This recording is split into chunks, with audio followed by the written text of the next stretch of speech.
May 8th, 1988. Am I right, Mar? All right. Just checking my date.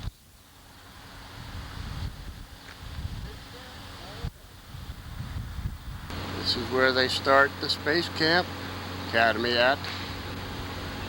Boy, I'm gonna good at this.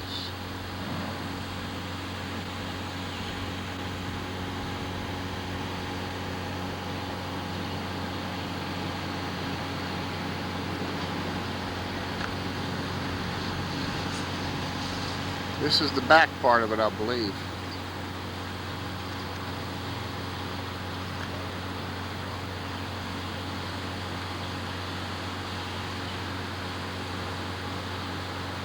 That's a Saturn I rocket.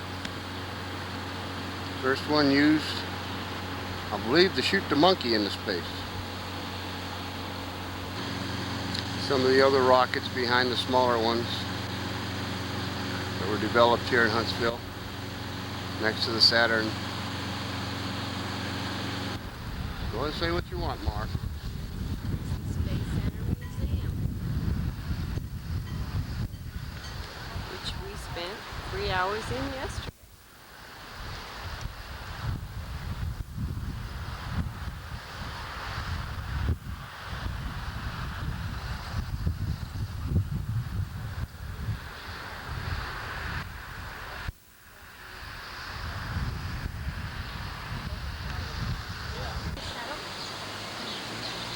Did you go find out? Space and Rocket Science entranceway.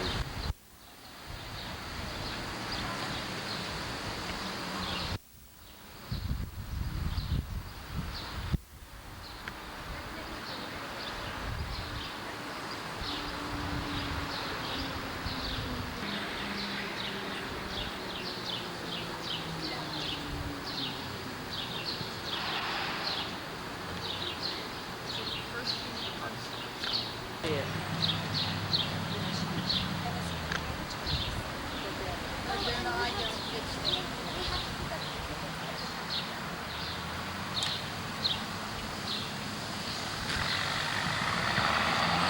Go over so you can read.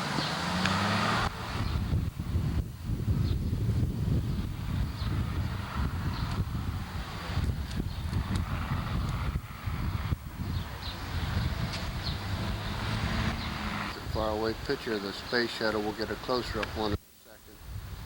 Simulated model.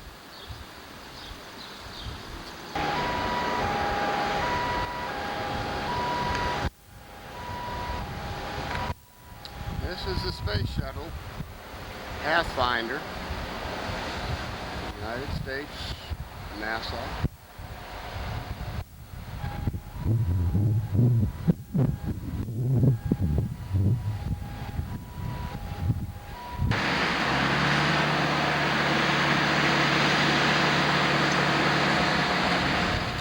Big son of a gun.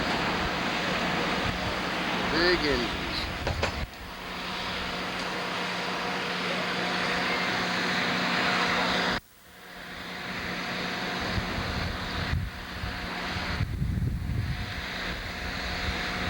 Can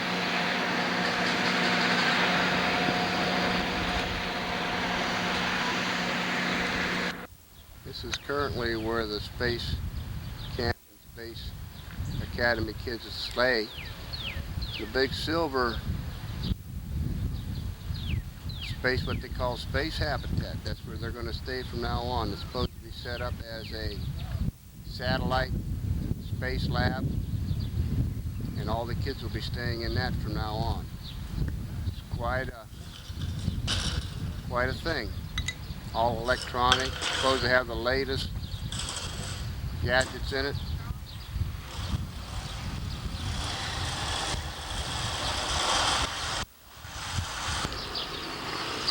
This is the end of it. This is brand new. Nobody's staying. It's supposed to be open in June, maybe. This is currently where everybody is staying now, which is right next to the new Space and Habitat. Oh.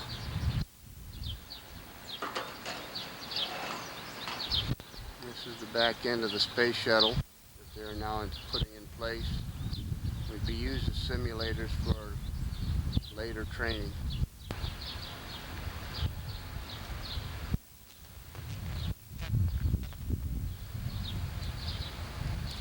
Brought this lady along with me so she can carry my glasses.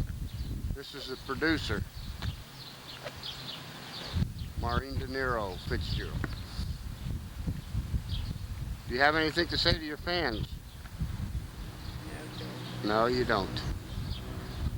No gestures or... No. This is the Skylab exhibit that's coming soon.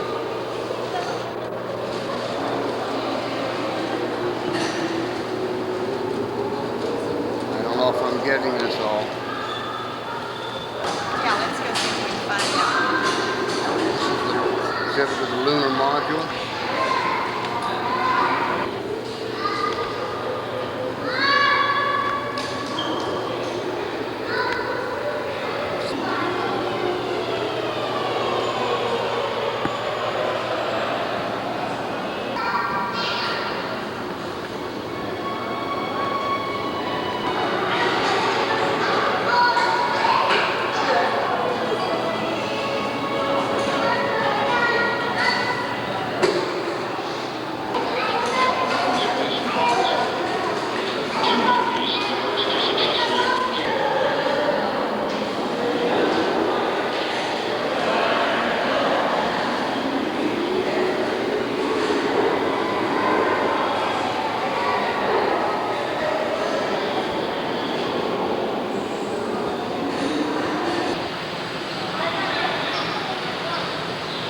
Good afternoon, Mr. President. It's a lovely day here in Georgia. Urgent telephone and radio signals bounced off satellites bring people together who are thousands of miles apart. They bring us world events as they're happening. They help us educate, entertain, and inform. But communication satellites are only one of the thousands of practical applications of space technology. In the months ahead, you'll be hearing about the remarkable advances in the Look at him diagnosis in that and thing treatment of over there again. Parkinson's of space technology. That's by Jimmy Carter from Georgia. And Gerald Ford from California agreed. Space technology has down-to-earth benefits for everyone.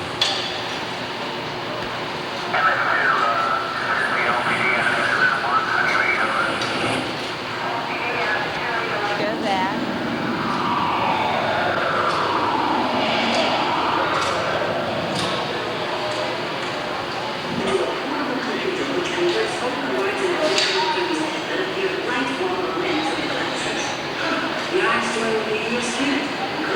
Space technology. This is what's in it for you.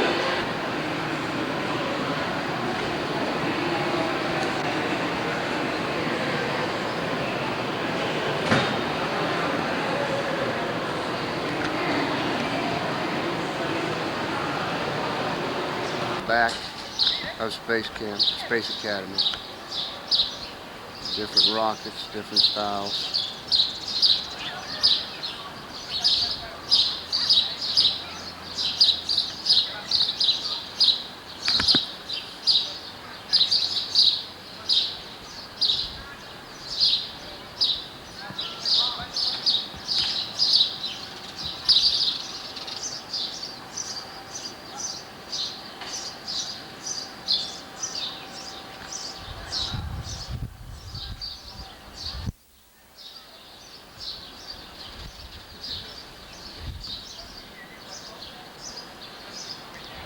This is the complete Saturn I rocket used to lift the first astronauts into space.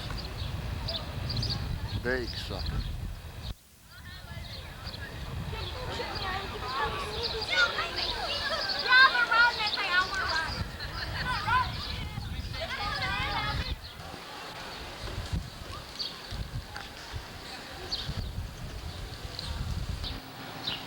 So stay where the little boys and girls stay over there.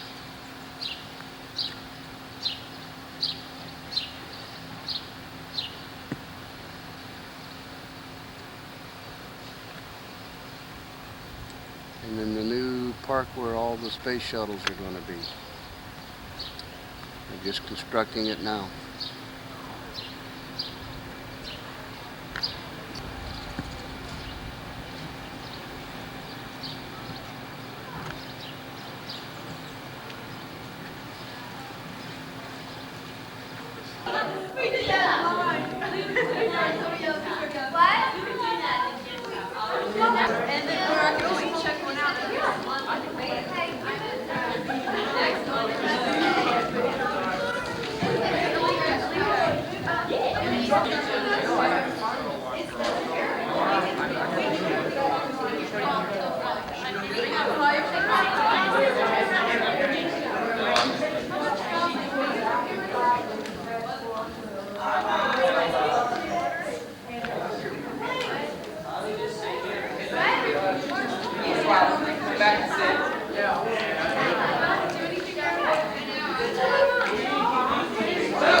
Kyoko Hashimoto. And I'd only messed it up even worse.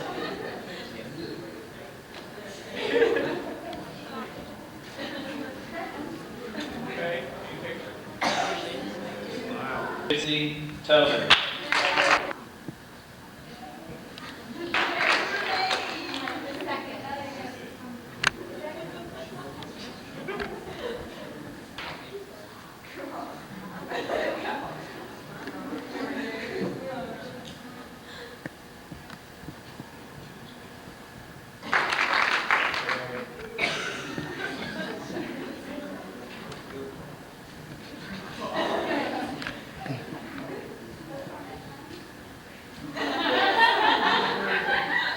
Aaron Fitzgerald.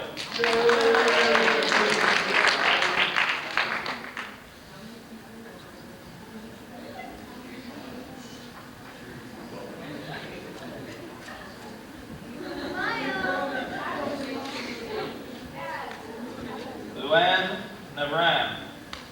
Leanne? Leanne. It says Leanne. Leanne. I'm sorry.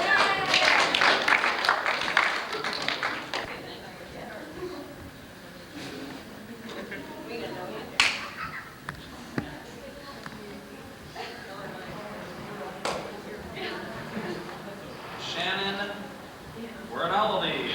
Wernley.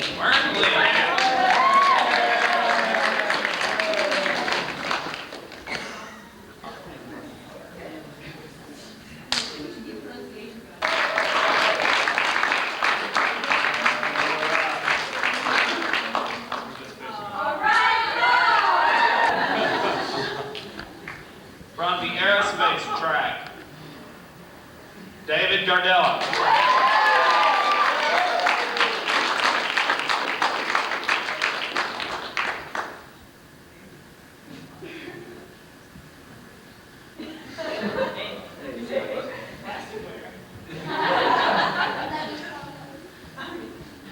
From the science track, Timothy Knight.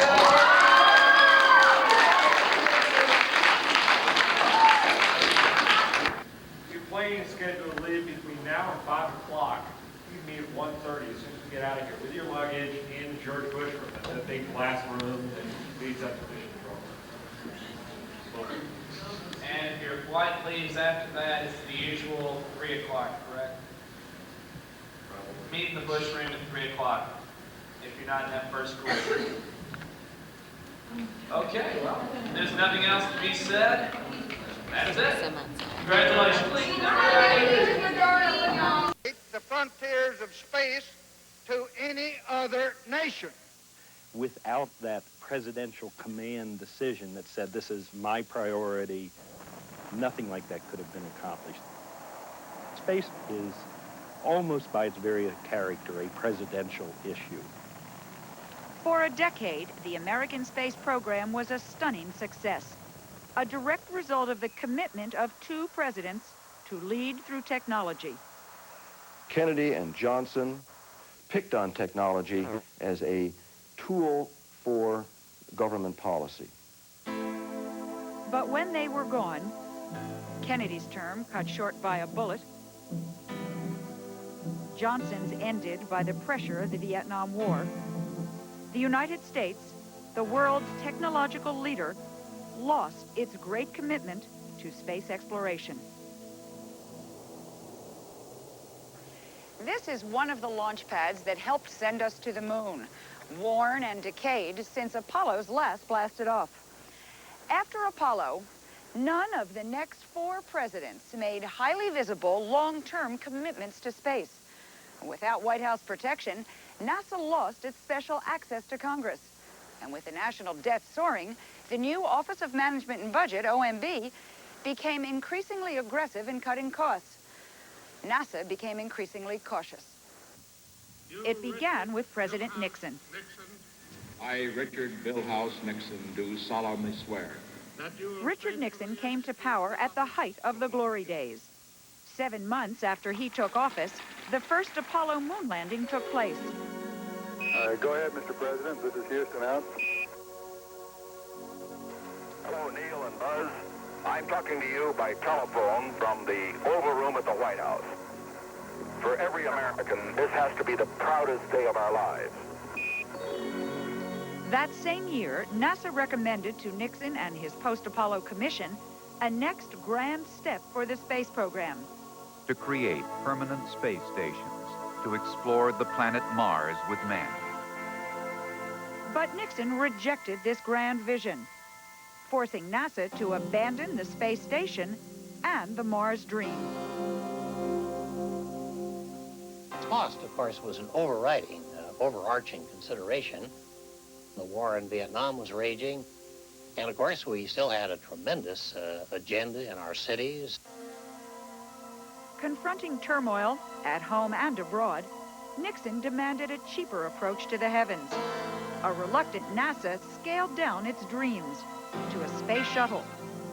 Originally, the shuttle had been designed as part of a system to ferry astronauts to the space station. Suddenly, it was the centerpiece of the U.S. space program. A shuttle with no place to go. The shuttle was a substitute for a space policy. We don't know what we want to do in space. All we want to do is build cheap means of getting there. But even the shuttle plan was too costly for Nixon's OMB. It told NASA to expect a fraction of the requested funds. To make more money available for the shuttle, NASA made a startling decision. It canceled the last 2 moon landings, stopped production of the mighty Saturn moon rockets, abandoned the technology that had made the United States the world's space leader. Nixon's domestic policy, he was squeezing everybody, and we took the lion's share of some of those squeezes. To secure President Nixon's official approval of the shuttle, NASA made a series of unrealistic promises for it. It would fly every 2 weeks. It would lower the cost of payloads to space. It would eliminate the need for other launch vehicles. The sales campaign worked. In 1972, President Nixon approved the shuttle. But he did little to protect it from OMB. The great short-sightedness of Nixon's space policy was in underfunding the space shuttle so that it was virtually certain that it would not live up to the promises. As the shuttle began its troubled journey through construction delays and cost overruns, it signaled the end of the glory days. Richard Nixon had rejected the grand plan for exploration, forced the shuttle compromise. He even dismantled the board of presidential science advisors that had guided the entire space program from the outset. He killed a very important part of the brains of the U.S. government. The Apollo program was dead. Its Skylab station soon abandoned. The American public, absorbed with the downfall of Richard Nixon, seemed unconcerned. I, Gerald R. Ford, do solemnly swear that Gerald Ford was not in office long enough to affect the space program. I, Jimmy Carter, do solemnly swear that And Jimmy Carter only compounded its problems. During the Apollo mission, we were pilgrims in space in search of knowledge. Now, we will become shepherds, tending our technological flocks. Carter's space policy was cautious, carrying NASA further from the glory of Apollo.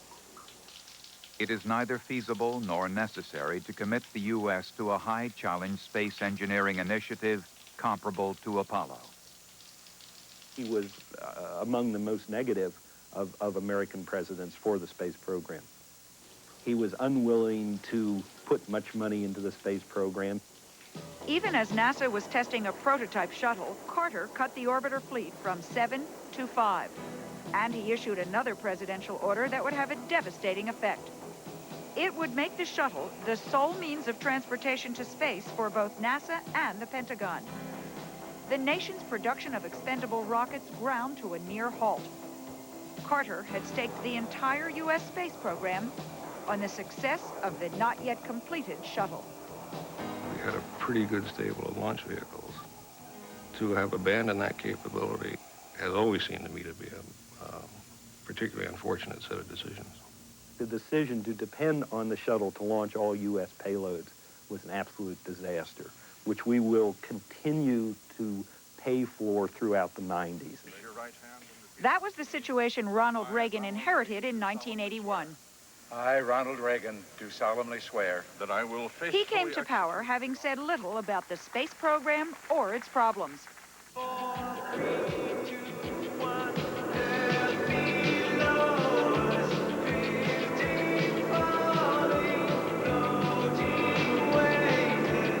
But when the first space shuttle, Columbia, lifted majestically off the pad, the glory was Ronald Reagan's and all of America's.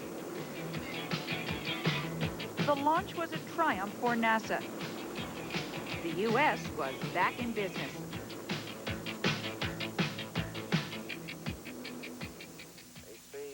But behind the scenes, there had been extraordinary pressures. The United States had decided to put all its eggs in one basket, and there were pressures to get operational so that we could start carrying the payloads that were stacking up. The shuttle could not keep pace. It fell behind its ambitious launch schedule. Its payload prices rose almost 10 times the original promise. It did not prove cost-effective. We were trying to launch the shuttles as rapidly as possible. The more shuttle flights we made, the quicker we could get the cost down. We overreached. I'm sure of that. The pressure continued. But the shuttle was flying, and NASA began to petition Ronald Reagan for another project, the space station. Reagan's commitment had been to a strong military space program. To help meet its needs, he would ease the shuttle-only policy, approve some new expendable launch vehicles. In 1984, he endorsed the next grand step of the civilian program. Tonight, I am directing NASA to develop a permanently manned space station and to do it within a decade. It seemed like a moment of optimism, but Reagan gave little concrete support to the space program in the months that followed, to find no long-term goal for the station. An assessment of the Reagan presidency has to be mixed. He approved a station program as a step towards something without approving the something. So it's been a program in search of a rationale. As the space program drifted, still in search of a purpose, the 7 members of the crew of the Space Shuttle Challenger prepared for liftoff. A school teacher, Krista McAuliffe, was on board.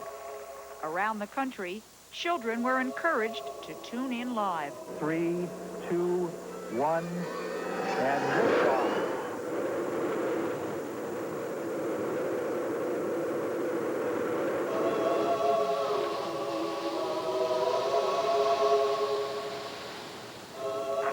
The explosion came 73 seconds into the flight.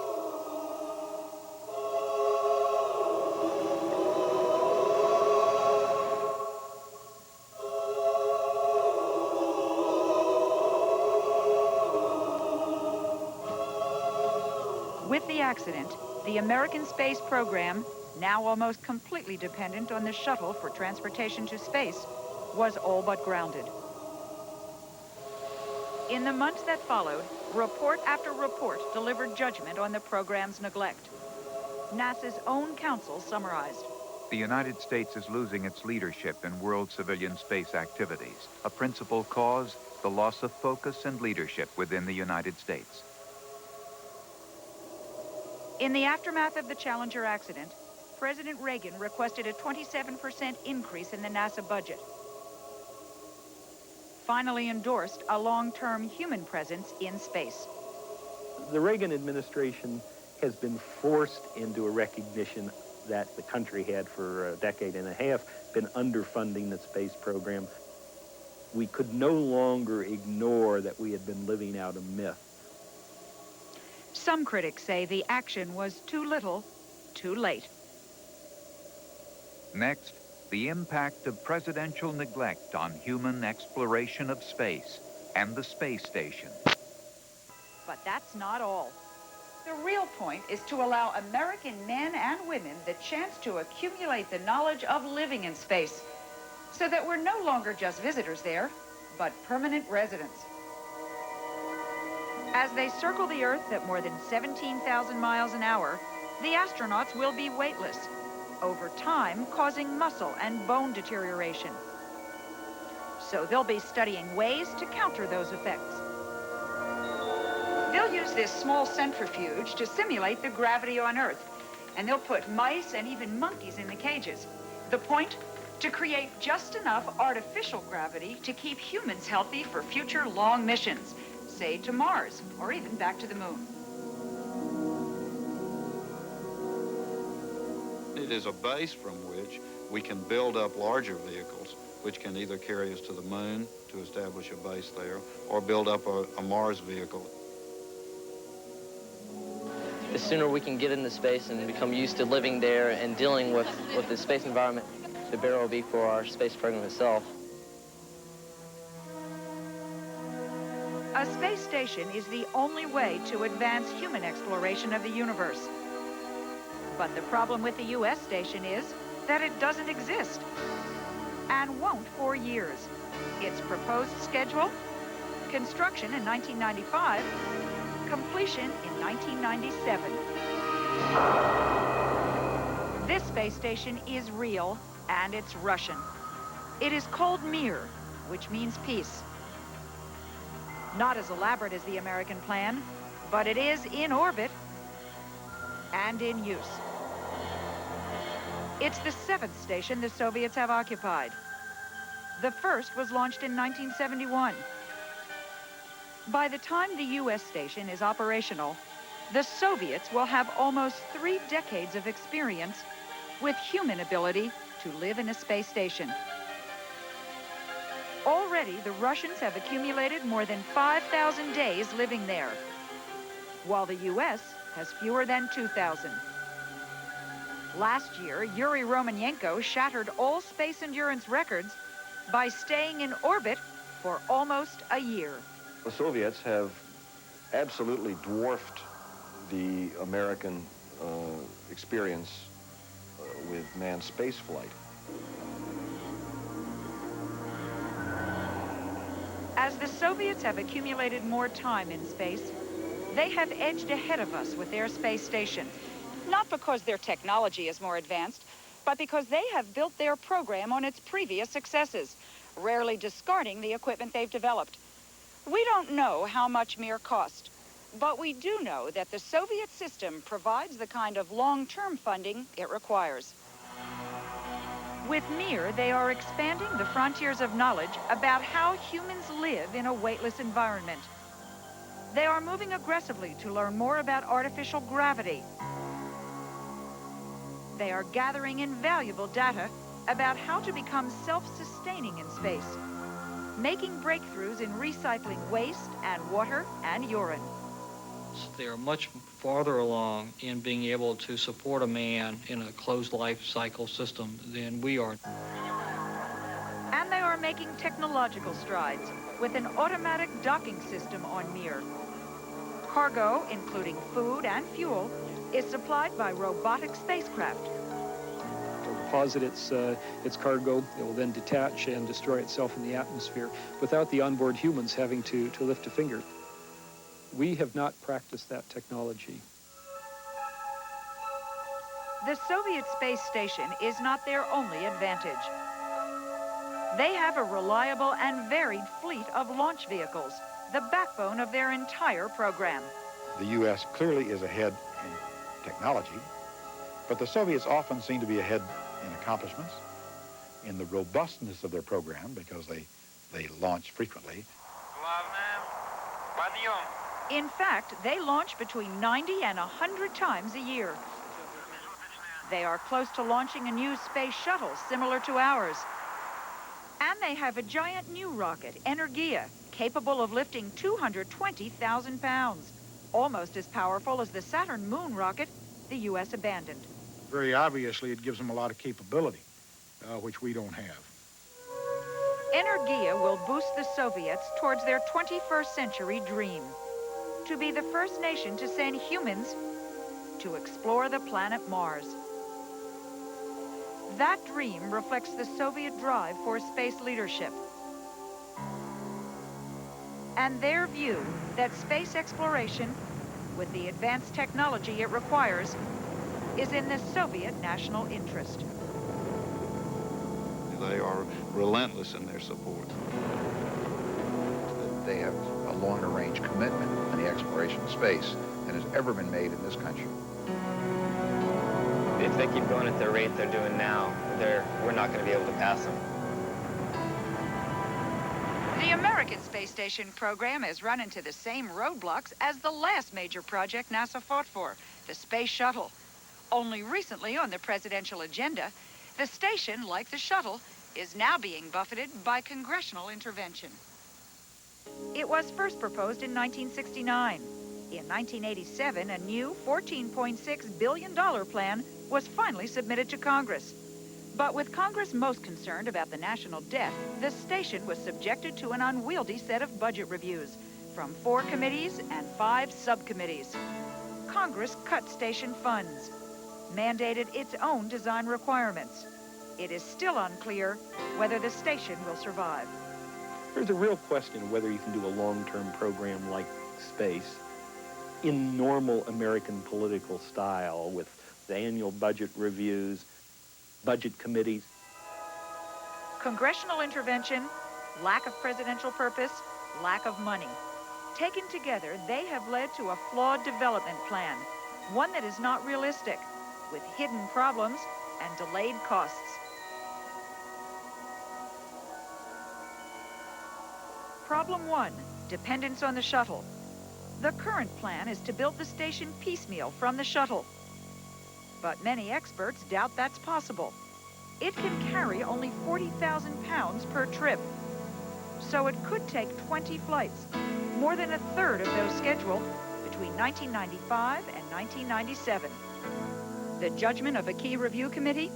The shuttle's ability to support the station is marginal. That to proceed with the present plan would be difficult and risky. We could do it. We could do a better job of it with lower risk, not put so much pressure on the space shuttle by complementing that with a heavy lift capability. And I think that's the right way to do it. Problem 2, there is no heavy lift vehicle like the Soviet Energia to help build the station. To develop one version under consideration could cost $1.2 billion. Without that support, there are concerns the nation's multi-billion-dollar space station could remain unfinished and useless. The nation ought to have a heavy lift vehicle anyway. It's ridiculous the position we got ourselves into without it. Problem 3, safety. We are risking our astronauts' lives. Once the shuttle returns to Earth, the crew could be trapped in space. While the Soviets maintain a full-time rescue vehicle on Mir, ours is still under study and has not been officially approved. It's a risk that we shouldn't take, to have people up there in a station without the ability to return to Earth. The committee's judgment, an escape vehicle is mandatory. But that, too, is a matter of money. It could cost up to $1.8 billion. Finally, perhaps the most fundamental problem. What purpose does this station serve? And is it designed to that goal? Is it a staging base for an extended lunar mission? A launch pad for a trip to Mars? A laboratory for scientific research? There was no articulation of long-term purpose, and so NASA had to sell it as kind of all things to all people. 2 decades after it was first proposed, the United States Space Station remains unbuilt. Its goals not clearly defined, its true cost not yet acknowledged. That may climb to $29 billion. As American space leadership continues to erode, a bipartisan report of Congress sets forth the harsh reality. The Congress faces a crucial choice. If it seeks international leadership in manned exploration, it must allow for a threefold increase in NASA spending over the next decade. We've got to set what our goals are and then provide the resources to do it and do it right. Otherwise, if we don't do that, we're going to go right back down the path of Challenger. I know the United States has the ability to do better, but we aren't willing to put funding into it to establish a strong space program. Next, the impact of neglect on space science.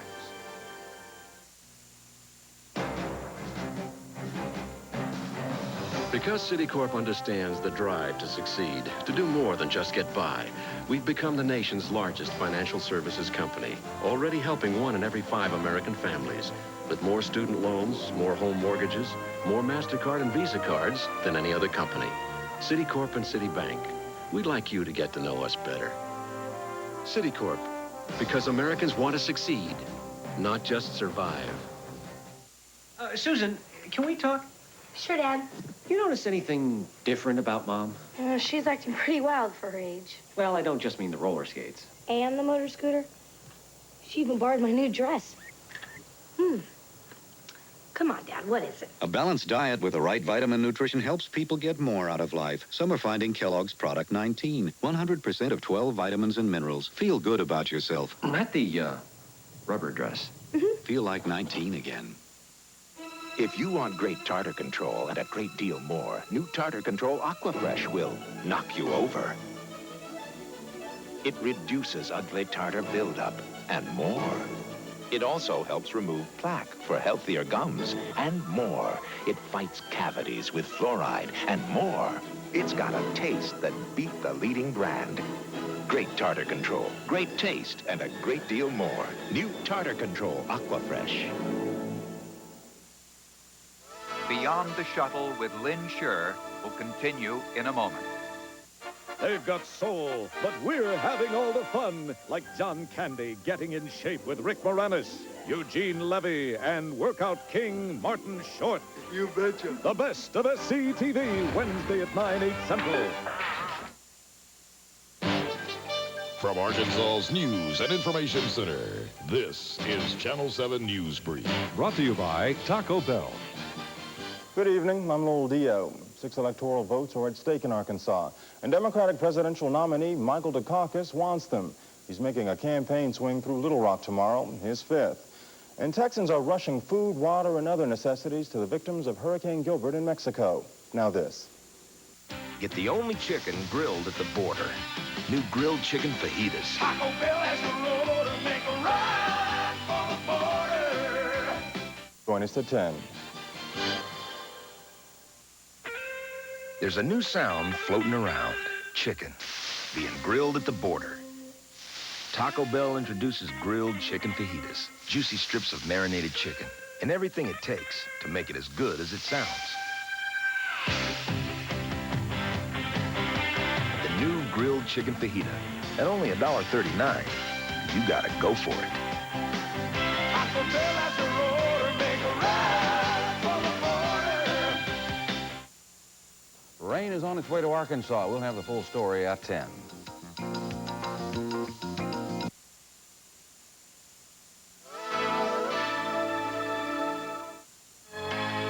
Calling occupants of interplanetary craft. The early astronomers only hoped to understand the mysteries of the universe. But dazzling explorations in our time brought their dreams nearer to reality. When the United States created machines to go where humans could not. Millions of miles from Earth, they searched for the secrets that would help explain our own planet.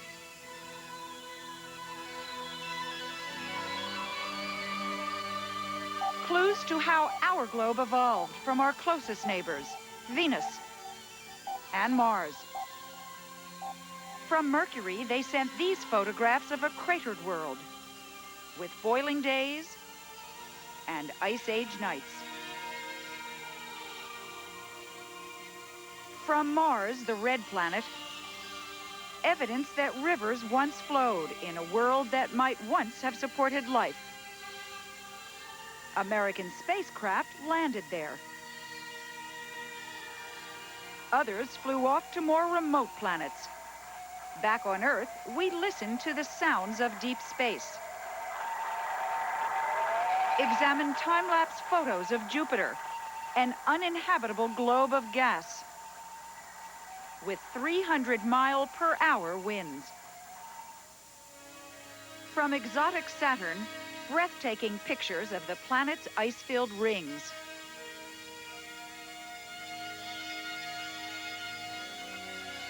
And 1.8 billion miles from home, the first encounter with the planet Uranus and its moon, Miranda.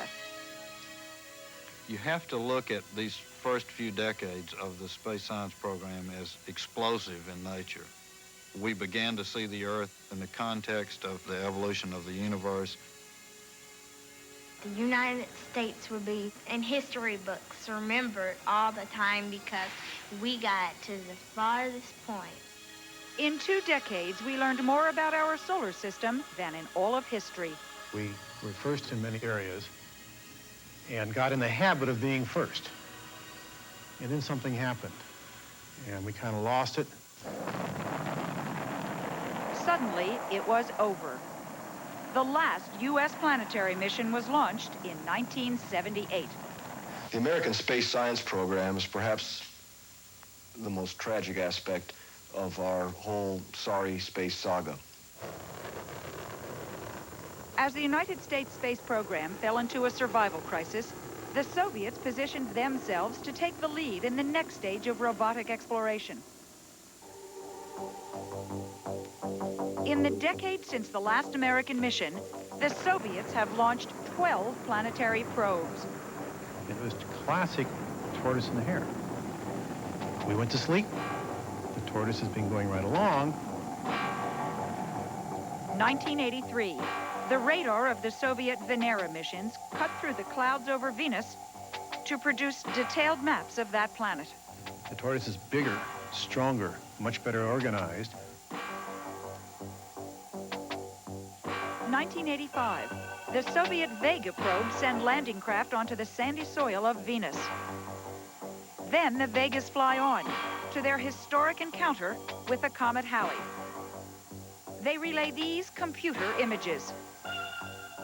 The Europeans and Japanese also meet Halley's, but the United States does not. The Soviet mission to Halley's Comet was the most ambitious, most complex in many ways of all the missions that went. 1988, the Russian assault on Mars begins.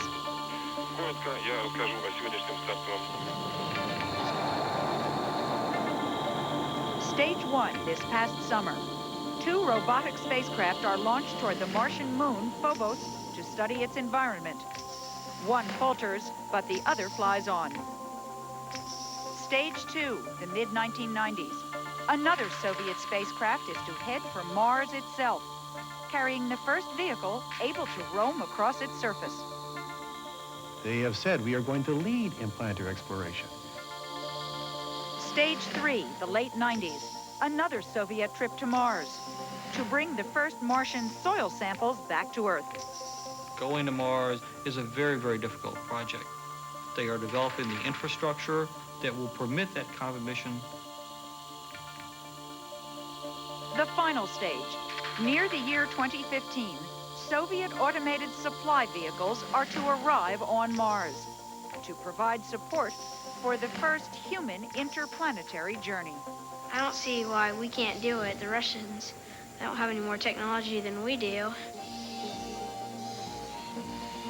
Why can't we do it? Technologically, we could. We have our own momentous missions planned to learn more about the origins of the universe, perhaps even life itself. But robot spacecraft have never received the funding of the more glamorous astronaut program, and the shuttle under construction devoured most of the available money. Once it flew, the shuttle-only policy forced science to wait in line for a ride. While scientists fought over priorities and 2 presidents were indifferent, the U.S. lost its chance to lead the missions to Halley's Comet, a vivid illustration of the crisis of money and leadership. American scientists had waited for a close-up look at Halley's tail and frozen nucleus, which could hold the earliest traces of life itself. But these photos, taken from Earth, are the closest they ever got. The United States was the only space power in the world not to send a mission to Halley's Comet, which, as we know, only comes around once every 76 years. In 1976, the new director at NASA's Jet Propulsion Lab faced a declining budget and a bleak outlook for science projects. He had a daring plan. Our idea at JPL was to build a huge solar sail, half a mile in dimension. And this solar sail would sail in towards the sun and then zoom out and fly formation with Halley's Comet. From the outset, the plan faced opposition. From the scientific community, which was divided over how to do it. From NASA, worried about how to pay for it. With shuttle costs soaring, NASA rejected the plan. When JPL Director Murray scaled down the mission, NASA said yes, but OMB said no. The shuttle was eating up virtually the entire NASA budget. This meant there wasn't any money left over for space science programs. NASA and Murray tried again, but were also turned down by 2 presidents. Jimmy Carter, then Ronald Reagan. The argument to the presidents was the importance of exploration, the importance of leadership, and neither Carter nor Reagan was willing to react to that. So American scientists missed their chance. But the Soviets proceeded to make history, as did the Europeans. Their missions to Halley's Comet are an example of how the United States is no longer the principal player in much of space research. As one administration replaced another, NASA officials struggled to revive their ailing science program. But a grave new crisis was at hand. With the shuttle falling behind schedule, NASA couldn't get its approved science missions into space. We've forced all the payloads onto the shuttle. It's been a disaster for the planetary program and indeed most of space science. It was a particular disaster for Project Galileo, victim of the next space science problem, the transportation crisis. The plan was for Galileo to fly to Jupiter in 1982, to gather more detail about its turbulent atmosphere. But the shuttle's delays and political bickering over engineering details postponed Galileo's launch 5 times. The story of Project Galileo is really a story of the U.S. space program's launch vehicle decisions. It's absolutely a microcosm of that which all the bad decisions we've made. Despite these troubles, as 1986 neared, space scientists became newly optimistic. It was to be the year of space science. The excitement was very high that we would be able to realize some of the expectations which had been built up for the shuttle program as a launch system. 25 missions were scheduled for launch between 1986 and mid-1988. Many of them notable, many delayed for years. There was Galileo. There was Ulysses, a joint mission with the Europeans to study the sun. And there was the revolutionary Hubble Space Telescope, an orbiting observatory able to extend human vision to the very edge of the universe.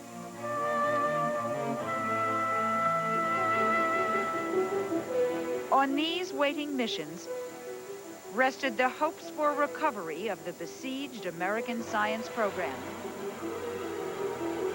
And then it happened.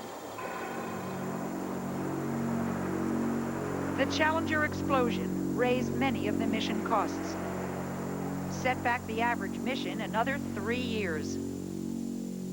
brought Galileo's total delays to a decade.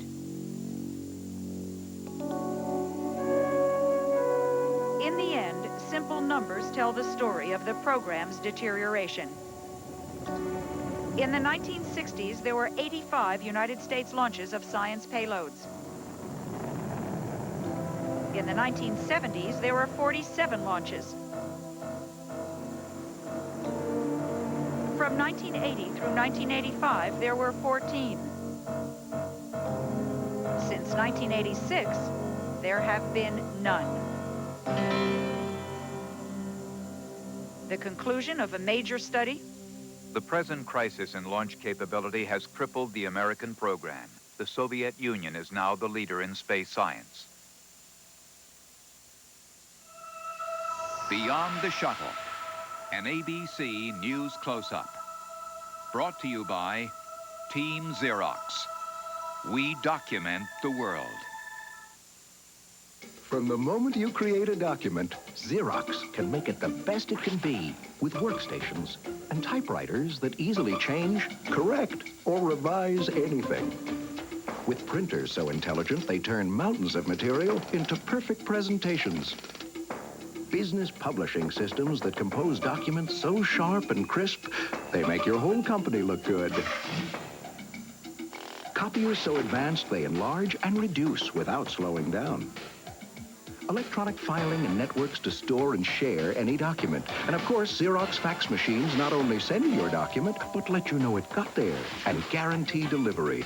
So whether you're creating, revising, printing, or copying, faxing, or filing electronically, Xerox makes document processing easier from start to finish. And you thought we only made great copiers. Team Xerox. We document the world. Some car warranties give you protection on your powertrain beyond the first year, which is fine if you are only buying a powertrain. But GM is the only American manufacturer to protect the powertrain and the thousands of other parts that go into all our 89 cars and light trucks. Everything.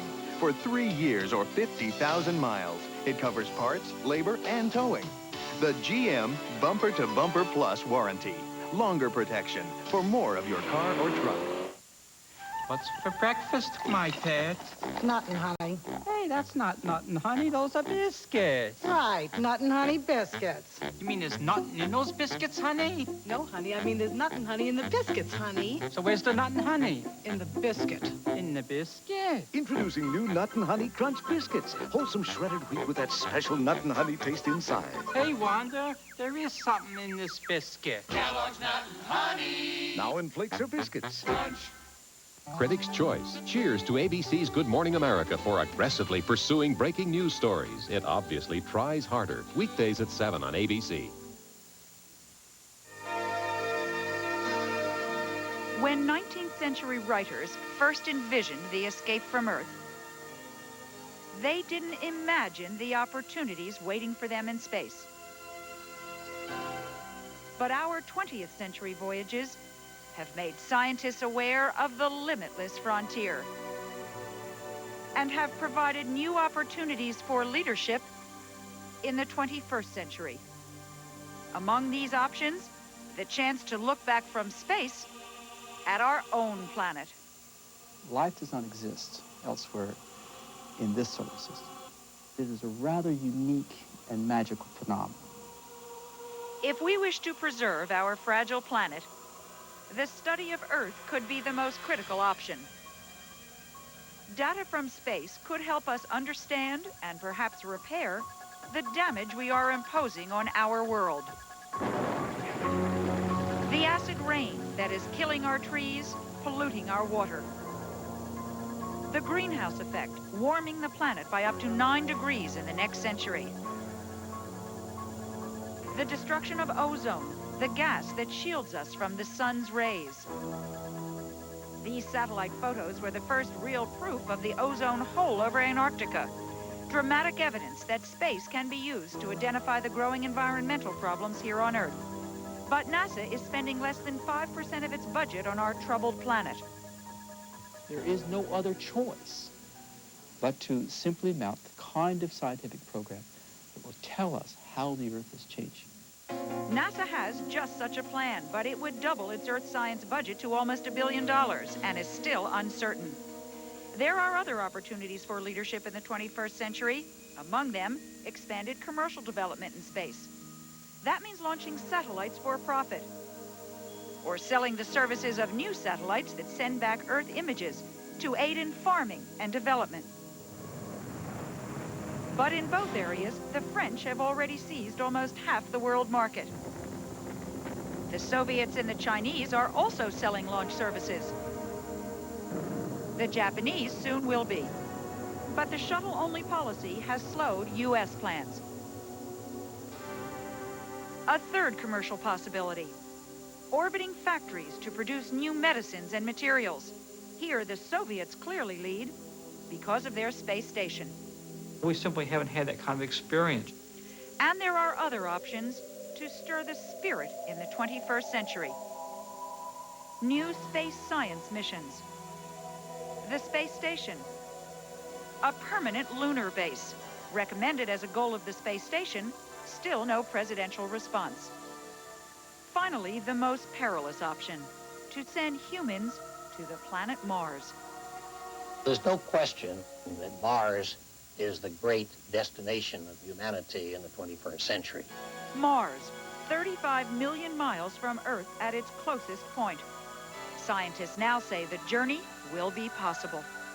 It's a long-term objective. I'm certain that human beings will go to Mars sometime in the next century. Mars, a 2-year round trip.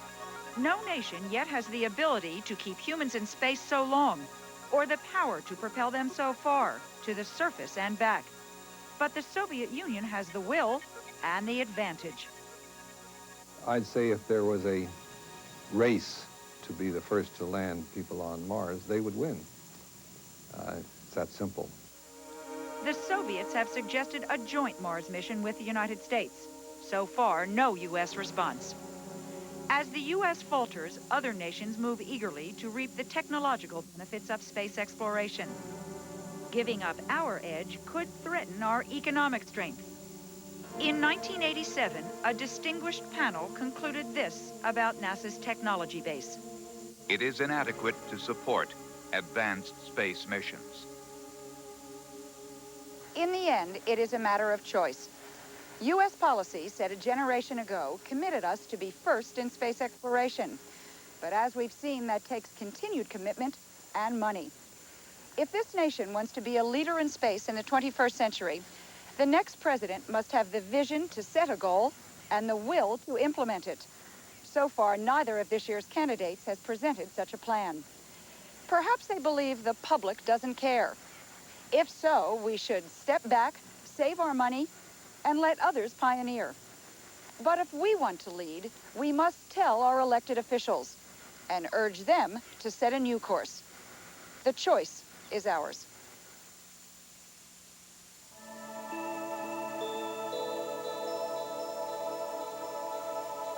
Space brings a lot to the country. It brings a knowledge about science. It brings the development of certain technologies. And it brings a feeling of pride.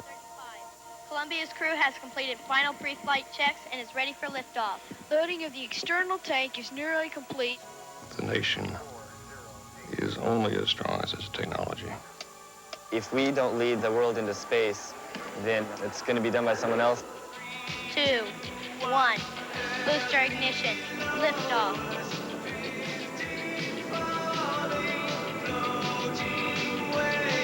Columbia, you have cleared the tower. Roger roll.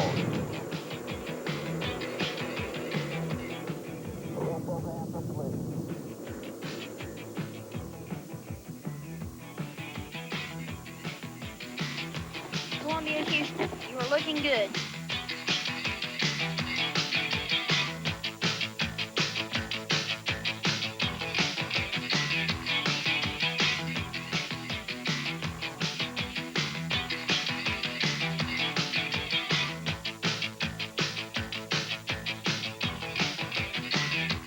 For a transcript of this broadcast, please send $4 to Beyond the Shuttle, Journal Graphics, 267 Broadway, New York, New York, 10007.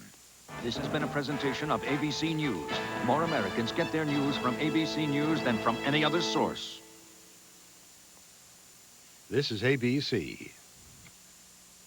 Does your makeup make you feel like Cinderella with time running out? While it streaks, shines, or fades away?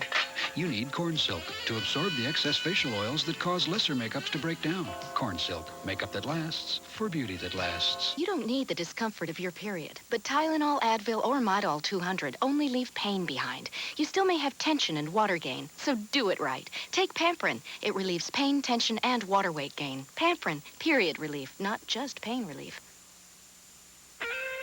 There's a new sound floating around. Chicken being grilled at the border. Taco Bell introduces grilled chicken fajitas, juicy strips of marinated chicken, and everything it takes to make it as good as it sounds. The new grilled chicken fajita, at only $1.39. You gotta go for it. Taco Bell at the border, make a ride for the border. Share the spirit of Arkansas on KATV Channel 7. From Arkansas's news and information leader, this is the Channel 7 News Weekend Report.